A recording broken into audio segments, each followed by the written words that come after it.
Hey everybody, Obi here. Welcome back to the Destiny video. I'm going to be talking today about Destiny 2's story and overall what I thought about it, my impressions on the characters and the places we go and how progression feels and the planets. Obviously this goes without saying, massive spoilers all up on the screen, so you seeing this, either go wait until you finish the campaign at a minimum, go back, do that, and then come back to the video for an opinion. I'd also like to hear your opinions in the comments below, and like the video if you agree with mine. But moving forward, I want to talk about the intro to the game, and the intro to the game is very powerful, and it does a really good job of setting the tone for Destiny 2 initially. After you've been punted from a command ship by Gaul, you've been sitting in a ditch for about 2 days. And you end up getting up and you're kind of walking through what's left of the city under Cabal rule or Cabal control. Buildings are ruined and there's general just chaos going around, and you're kind of stumbling slowly, broken arms and wounded through the sewers, really under bridges and stuff, trying to avoid Cabal controls. And it does a really good job of giving that emotion. The music that plays and the music in the game has been phenomenal and really helps set the tone for pretty much anything you're doing. It's a great opening section, but going through it again with a second character, I did start to feel, I was like, this was cool the first time through, but I wouldn't mind if there was like a skip button. I was like, yeah, can I just, go to the farm or start on the farm, which is the social space, and I could just go there and start from there. But minor complaint for just, the opening section. Again, we eventually go on to Earth and we meet up with Hawthorne, and she's kind of not a guardian, but she's a survivor of the city. She lives on the outskirts, and she's kind of this, outwoods, track back. And she kind of picks us up going, gets us some guns, and we end up going to a shard of the Traveler that launched after the collapse and broke off, and we end up getting our powers back for us to use in our fight against the Red Legion. Hawthorne's a good character. The biggest theme I would start saying with some of these characters is that they had a lot of personality, but we didn't spend a lot of time with them. We jump from planet to planet for everybody pretty quickly, almost the Destiny 1 pace of storytelling. So we spend about maybe 3 missions with Hawthorne on planet Earth, but about as soon as we hear about Zavala, we jump away. Now, if you're not doing the adventures and stuff, like I did the story on one planet, and then I would do the adventures in between, and then when I beat the story portion for that planet, I would go and do all the adventures, because I really wanted to hit that level, and I just really want to experience stuff, because I think that's how the game should be played. I don't think you should burn through the story. I don't think that's the best way to do it, but, your mileage may vary with that. I liked kind of drawing it out. I hit level 20, and I was starting to gain power pretty substantially before I even hit the 3rd planet, and I was fine with the way that I was paced out. I didn't beat the story for 3 days, and that's a good thing. I like that became an option. I didn't feel like I was pushed through the story at any point. But going back to time limit and characters, you next go to Titan to meet up with Zavala, and we meet with him and his new commander Sloan, who is one of the representatives of the planet Titan. You go and turn your rep in, and again, Zavala gets a little bit more depth here, but we're only here for about 2 missions. We have 2 missions on Titan, and then we just kind of go find Cayde on Nessus, and we find Cayde. He's still kind of the same snarky person he already was. He's not really defeated by what happened to the Traveler. He seems to kind of still be himself, which is about what Nathan Fillion brings to the character. He's funny, he's lovable, he's interesting to be around, but he doesn't really have like a character arc. Really, not too many of the characters do. I could argue for Ikora, but we'll get to her. But then again, we have maybe 1 or 2 missions with Cayde on Nessus, and then we go get Ikora on Io. And Ikora on Io, we have like 1 mission with her, and she's like, yeah, alright, I'll come back. I'll go back, we'll meet up with Zavala. So we almost spend no time on Io. And again, I stuck around and tried to push that experience out as far as I could to really get the mileage out of it. But not everyone's going to do that, and that may impact what you think about the story. If you just chose to kind of blow through it, you're going to go like, oh, well, the story felt kind of short, and I kind of maybe beat it in 10 hours, maybe 10 hours, if you're, really stretching out, probably less. But Ikora maybe has the best arc, as we get a little snippet of her just kind of going like, oh, well, the Traveler gave me, I've died so many times that now the Traveler's giving me one last life, and I'm afraid to lose it, And that's really the only peak we kind of get. Zavala's still kind of like, well, we gotta go in and do something, kind of the gung-ho type of guy. Cade's still kind of funny. And Ikora's kind of still a little hard-assy. It's a hard word to say for her, but she's kind of just very serious. It's the only time we really see her kind of maybe let down her guard a little bit. But it was nice to see. I wish we would have seen more with it. Maybe I would have pushed for the planets to maybe have more missions so that we could really feel the characters kind of evolve on the planet. And initially what I thought was, oh, each planet is going to be tied to a specific Vanguard member, and you'll have to that planet will be their personal little journey before we go and get the gang back together. And that kind of doesn't really happen. Maybe with Zavala, and you could argue with Ikora, but I feel like they didn't push her enough. They only had one mission to kind of get it, and it was like some off-snippet dialogue that you were shooting stuff, and she's just like, I'm afraid.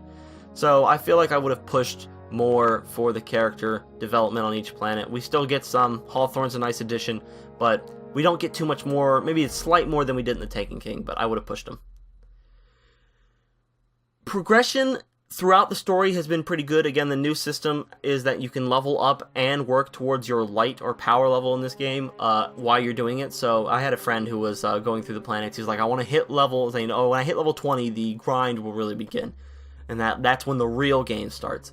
And initially in Destiny 1, that would have been the case. But in the new system, you can level up your Guardian while you're powering up your Guardian. So when you've hit level 15, you could already be power level 150. And you're already increasing that with a soft cap at 260 power level. So I feel inclined to, again, I didn't hit until I hit 20 and was like 240, 60, 50 light, something like that before I hit the third planet, and I didn't want to feel like I want to rush the story. So the progression has been great in the game. The planets have also been interesting. I like Earth the most so far because I like the kind of rusty, claustrophobic look. It feels different enough from the first Earth, because the first Earth was kind of like barren wastelands. And I didn't think that was particularly interesting after a while, as Mars was also just like deserts and ruins that felt very similar to each other. So Earth in Destiny 1 was by far my least interested one. But the new Earth I really do like a lot. Titan is also very good. I had noticed that, my friends were like, oh, this feels very much like a horror movie. It is also very claustrophobic on a like barge you're on, and there's like hive gunk everywhere, and there's like, kind of those noises and creakings of the ship in the oceans and things in the water. It did a really good job. It's definitely my second planet. It could probably be tied with Earth if I really pushed at it, but Titan was also a very good pick. Nessus was familiar. It felt very Vexy, and that's kind of the whole point, is that the Vex are kind of taking over the planet, and they're kind of terraforming it into, the rock, and they're terraforming it into themselves. But it felt kind of it felt very Venus-y, it felt very Vexy, and there wasn't too much there. The final planet, Io, I thought was going to be ice-based, but I think that's the Jovians. That's different, but I thought it was ice-based, didn't do that. It ended up looking more like it was like dusty canyons and crags, maybe with a couple trees. It definitely looked like it was a ocean that had been drained, because there's very much fossilization around the sides of the planets and that kind of stuff. But it was an okay planet. It wasn't what I expected, but Earth definitely becomes my primary one that I think I like the most. Speaking of character progression, we have a little bit on Ghaul. Before Destiny 1 released, he was kind of hailed as this, badass with the Cabal. He didn't need the light to beat you. He was just really powerful and really strong, and he's usurped the Emperor of the Cabal, and he's this big bad guy. But then they choose to just put him in a room with, spoiler, the Speaker, who's still alive, and he just kind of sits there, and he just talks to the Speaker for pretty much the whole campaign. And it's too bad, because he seemed like he was supposed to be this ominous character, and it's supposed to be important, and he's supposed to kind of be this big force, but he didn't do anything. At least with Oryx in the Taken King, Oryx would, come in, and maybe he'd throw a shadow out there, and he'd try to interfere with us indirectly, but he would still have a presence. You'd see his face, and it would be the Oryx's shadow, would be the enemy you would fight, and he would drain your light, and he would try to mess with you. And you could argue that his Red Legion is there, but we don't ever see him. We never see Ghaul come and fight us. I would have very much liked if Ghaul had maybe tried to take us out in a mission, and we maybe barely beat him back, and then he realizes that maybe he needs the light in order to, because we're getting stronger, he needs to find a way to kind of siphon off that power and become even stronger to fight us. But that never happens. He just kind of like, well, he flip-flops between what he wants to do with the light. At one point, he's like, I'm just going to take it by force. And the speaker's like, well, then you're not really going to take it. It's not really how you get the light. And then he tried to do it legitimately. And it's like, okay, well, how do I legitimately get the light? And then, even at some point, his advisor is like, there's a guy out there. And he's just like, taking out all our dudes single-handedly. He's like a big issue. If you had maybe been out there doing something about it instead of here talking to this schlub, we wouldn't have had this issue. Why don't you just take the power right now? Like, there's nothing stopping you, because that's not the way it's supposed to be done. Well, you didn't agree. There's men are being slaughtered by this guy with a flaming hammer. We don't have time for you to flippy-flop around and try to get the power legitimately. We have to take it now. So he chokes his advisor because, I don't know, I guess he demands that he do what he originally was going to do anyway, because Gaul's just apparently indecisive on what he wants to do. And then Gaul just does his first option anyway after he kind of goes like, yeah, I guess I can't get it legitimately, or I have to prove myself in some way to get it legitimately. So he just goes back to his original plan. Yeah, interesting character. I kind of wish he had more of a presence in the campaign other than just he's in a room with some guy we know. For his final boss fight, this is a point of contention because I don't know, I could be wrong about this, but I have seen other people have said that he didn't seem like he had mechanics at all, really. He does this thing where he kind of siphons off faux light and that he tries to mimic our powers, and he kind of does, but he doesn't really have any mechanics around his final boss encounter. And you think with all the strikes that Bungie had put into this game, and obviously the raids they've designed, and believably the raid that will be coming out in about 2 days when this video launches, they would give their big bad dude some sort of interesting mechanic or something like that, but he doesn't really have one. I did it with the Full Fire team twice, and the second time we went through I said, alright, everybody watch this mechanic and see what he does. See if anyone can spot it.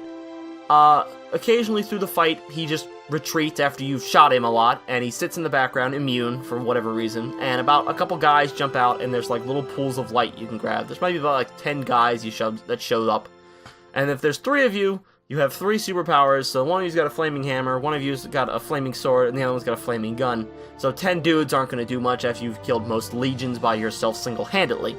So it does very much feel like the first encounter, or the encounter with Gaul, is supposed to be a one-man experience. It's supposed to be this 1v1 to make it a little bit tougher. As I don't think it's built for a 3-man fire team, because while he went into the powers, we just kept shooting at him. We didn't have to switch anything, we didn't have to fight him, we didn't do anything interesting like he can only be injured by certain type of weapons when he's in certain modes. We just shot at him a lot, and then he eventually died. There's not much more to say about his boss fight other than it was underwhelming, and I think they could have done more justice to the character. At the end of the story, we end up starting to go back to the wall and the tower of the last city, and we start to kind of rebuild it, and the farm gets mostly abandoned, besides Tyra, who sticks around because, I don't know, she's not better than Rahul, apparently, who's back, by the way, that no one liked. But the new tower is great. I really just don't want them to no longer use the farm. I think just getting rid of the social space is a bad thing. Now we have a DLC maybe coming up, maybe we'll get some more stuff, maybe there's going to be some future events, maybe Iron Banner will show up at the farm, but I feel like that'll show up at the towers. The tower's kind of the new digs and everything, everyone loves the tower. Not that it's not a great area, but I just don't want them to discount the farm, because I think there's a benefit for having the second social space if you can make that work.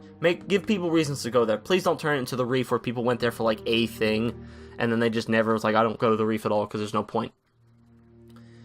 The final scene at the end of the game, after Cole is defeated, we get a little scene of the Traveler breaking open, and this is very much that the Traveler is now awake. It is alive, or whatever you want to call it. It was very much dormant, apparently, the whole time, and now it has awakened because of Gaul has suppressed it or whatever, or was able to, I don't know, suppress that light and return it to the Traveler so it wasn't so dissipated, and then it could come back more powerful. And we get a small glimpse of that beam hitting out of the galaxy and hitting big floating mechanical triangles in space, and it's a whole fleet of them. Now, it is believed that this is off of Destiny 1 concept art, and that this is very much the darkness that is coming.